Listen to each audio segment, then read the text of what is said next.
ये denotified property को इस तरह से वो नहीं कर सकते, सरकार नहीं कर सकती है बिल्कुल नहीं कर सकती। सिर्फ एक लेटर से या गवर्नमेंट के एक डिसीजन से कि वक्त की प्रॉपर्टी नहीं है, नहीं कर सकते। नहीं नहीं, माहौल बनाया नहीं, इसीलिए मुझे कहीं ना कहीं वक्फ बोर्ड की कमज़ोरी मालूम होती है। आप अपनी अना के लिए या और कुछ के लिए मैं फर्स्ट मेंबर कमेटी के पास बनाया हूँ, सेकंड मेंबर के मैं नहीं जाऊँगा, ये गलत है। आपको क्या प्रॉपर्टीज़ बचाना मकसद है या आप कि मैं उनके सामने नहीं जाऊँगा, ये मकसद है।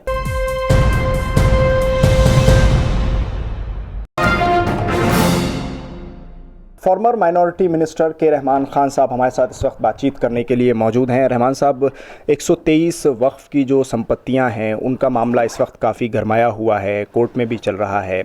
आपने 2-3 बातें कहीं उसमें, तो मैं ये जानना चाहता हूं कि कांग्रेस पर भी इसमें एलिगेशंस हैं, कांग्रेस पर भी आरोप हैं कि कांग्रेस ने ही असल धोखा किया मुसलमानों के साथ, उन्हीं की ज़मीन उनको लीज़ पर दे डाली। तो इस पर आपका क्या कहना है? नहीं, मैं अगर कोई ये बात जो भी किया है, मैं समझता हूँ कि वो बड़ा नावाकिफ़ आदमी होगा, जो हालात का जायज़ा भी नहीं है और औक़ाफ़ जानता भी नहीं है। अगर कोई बात ऐसी रखा है तो ये जो वक्फ प्रॉपर्टीज़ हैं, ये 1911 में जब नई दिल्ली बनी तो उस पर बहुत से पूरा दिल्ली को कब्ज़े में प्रॉपर्टीज़ को एक्वायर किया गया। उसमें मंदिर भी आए, मस्जिद भी आए, दरगाह भी आए, सब आए, तो वो एक्वायर हुए। अब 1900 जब वक्फ नया एक्ट 1954 में एक्ट आया, तो एक्ट में कहा गया कि हुकूमत सर्वे करे कि हिंदुस्तान में कहाँ कहाँ वक्फ प्रॉपर्टीज़ जायदाद हैं। उसका कोई पहले ना वक्फ बोर्ड था, ना गेजेट एंट्री हुई थी कौन सा वक्फ प्रॉपर्टी था। तो एक कानून बनने के बाद पहली मर्तबा उसको सर्वे किया गया, तो लगभग 600 से 700 प्रॉपर्टीज़ दिल्ली के उन्होंने नोटिफाई किया, ये वक्फ प्रॉपर्टी से गेजेट किया था। तो हुकूमत ने उस वक्त पर चैलेंज किया कि ये प्रॉपर्टीज़ हमारे हैं, हम एक्वायर कर चुके हैं, तो ये वक्फ प्रॉपर्टीज़ नहीं है। उस वक्त वक्फ एक्ट में वो था कि अगर नोटिफिकेशन के 2 साल के अंदर ऑब्जेक्शन डाल सकते हैं, तो हुकूमत ने ऑब्जेक्शन डाले, तो वो वक्फ प्रॉपर्टीज़ है।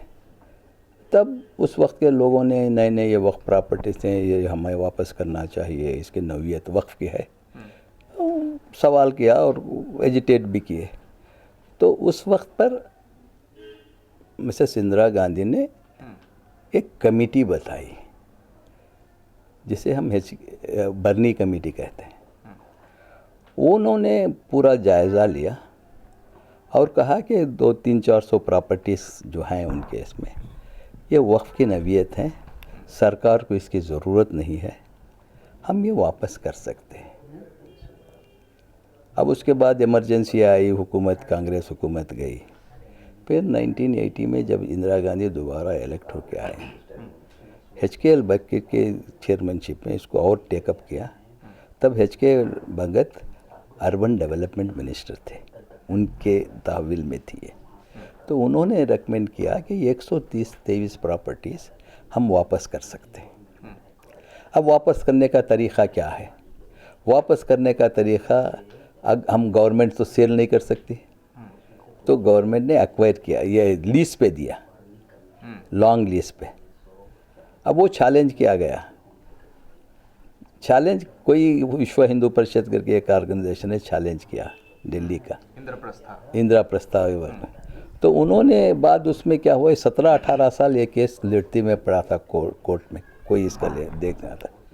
तो उसके बाद 18 साल के बाद हुकूमत ने, कोर्ट ने कहा कि हुकूमत इसके ऊपर डिसीजन लो।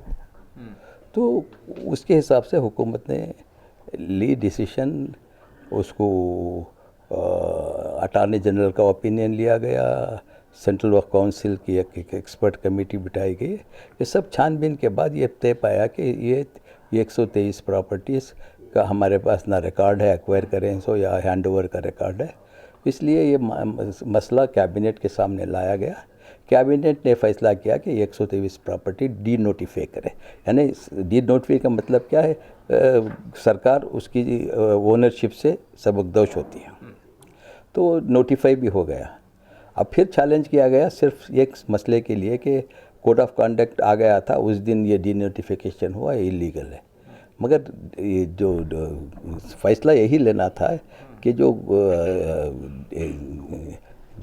नोटिफिकेशन आया है वो एक फॉर्मेलिटी है।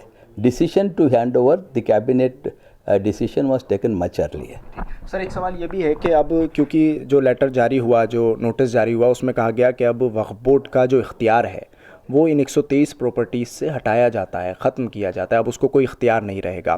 तो कैसे इसको वापस आगे लिया जाएगा वापस, या क्या आगे कैसे बढ़ेगा इस? ये डी नोटिफाइड प्रॉपर्टी को इस तरह से वो नहीं कर सकते, सरकार नहीं कर सकती, बिल्कुल नहीं कर सकती, क्योंकि डी नोटिफाई कर चुकी है सरकार, डी नोटिफाई कर चुकी है। अब उसके बाद वो नो मोर वक्फ प्रॉपर्टी है, ये गवर्नमेंट की प्रॉपर्टी है, गवर्नमेंट का इख्तियार नहीं।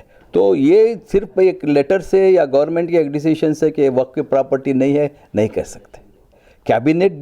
कैबिनेट से ऊपर कोई है क्या? लेकिन माहौल तो इस वक्त उस लेटर को लेके काफ़ी गरमाया हुआ नहीं, माहौल बनाया नहीं, इसीलिए मुझे कहीं ना कहीं वक्फ बोर्ड की कमज़ोरी मालूम होती है, क्योंकि वक्फ बोर्ड, मुझे लगा कि वक्फ बोर्ड ने वो 2 मेंबर कमेटी के सामने उनको अपॉर्चुनिटी दी गई थी, उन्होंने प्रेजेंट नहीं हुआ। लेकिन उन्होंने कहा कि हमने उसको चैलेंज किया हुआ है, हम 1 मेंबर कमेटी के सामने अपनी पूरी बात रख चुके थे और 1 मेंबर कमेटी का फैसला हमारे हक में था, तो 2 मेंबर कमेटी के सामने जाने का कोई मतलब नहीं बनता। जब हुकूमत एक कमेटी बना दी है, आपको ये मौक़िफ़ लेने की, आपको जो भी फ़ैसला लेंगे वक्त के इसमें लेना चाहिए। आप अपनी अना के लिए या और कुछ के लिए मैं फर्स्ट मेंबर कमेटी के पास बनाया हूँ, सेकंड मेंबर के मैं नहीं जाऊँगा, ये गलत है। हुकूमत एक कमेटी बनाई है, आप रिप्रेजेंट करते तो क्या मुश्किल क्या हो जाती थी? यानी आप कहते हैं जाना चाहिए था? बिल्कुल जाना चाहिए था। नीयत और मंशा तो सामने थी, फिर भी आप कहते हैं जाना चाहिए था? नीयत और मंशा के सवाल ये नहीं पैदा होता है। आपको एक कोई कानूनी कार्रवाई से भेजे तो आपको एक कमेटी के सामने हुकूमत तश्कील देती है, तो आप और एक नया तनाज़ा क्यों खड़ा? आपको क्या प्रॉपर्टीज़ बचाना मकसद है, या आप कि मैं उनके सामने नहीं जाऊंगा, ये मकसद है? सर, आपने एक और अभी बात कही कि वक्फ डेवलपमेंट कॉरपोरेशन को भी ख़त्म किया जा रहा है, उसके क्या तथ्य आपके पास मौजूद हैं, किस आधार पर आपने ये बात कही? देखिए, जिस तरह से वक्फ डेवलपमेंट कॉरपोरेशन इस 9 साल से इन्होंने चला रहे हैं जी, बिल्कुल उसको डिफेंड कर दिए हैं, कोई एक्टिविटीज़ नहीं कर रहे हैं, तो मकसद को ख़त्म कर दे रहे हैं। अब सुना गया कि उसको ख़त्म करने वाले हैं, मुझे इत्तला है, अगर ये करते हैं तो बहुत बुरा इक़दाम है।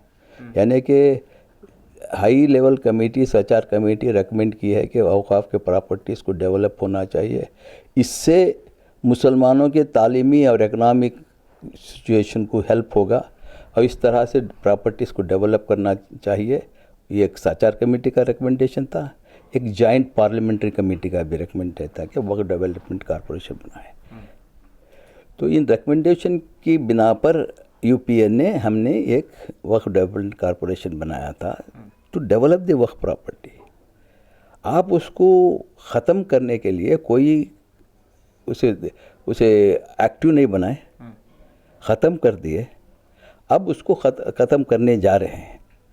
इसी तरह से इन्होंने लीज़ को भी, जो हमारी औक़ाफ़ की आमद दी थी, जब हमने लीज़ रूल बनाए थे 5% का रेंटल मिनिमम होना चाहिए औक़ाफ़ की प्रॉपर्टी, पुराने रेंटल है, उसको गिराते गिराते 1% किया है। नुकसान 5 की जगह 1% का नुकसान इन्होंने किया है, पहले ही किया है। तो इस तरह से हर कदम में वहाँ जो माइनॉरिटी अफेयर्स में जितने भी इख्तियार आते हैं वहाँ उसको ख़त्म करने की कोशिश कर रहे हैं। तो ये भी मुझे इत्तला मिली, मैं यही कहा ना, मुझे इत्तला मिली कि इसको ख़त्म करें। जब वो काम भी कर नहीं रहे हैं, कुछ भी नहीं कर रहे हैं, तो हो सकता है कि डेड कर, उसको ब्रेन डेड कर दिया जाए। चलिए शुक्रिया बातचीत करने के लिए। हमारे साथ इस वक्त मौजूद थे पूर्व केंद्रीय मंत्री के रहमान खान साहब। दिल्ली से कैमरा पर्सन नाजिम अली के साथ न्यूज़ MX के लिए साहिल नकवी।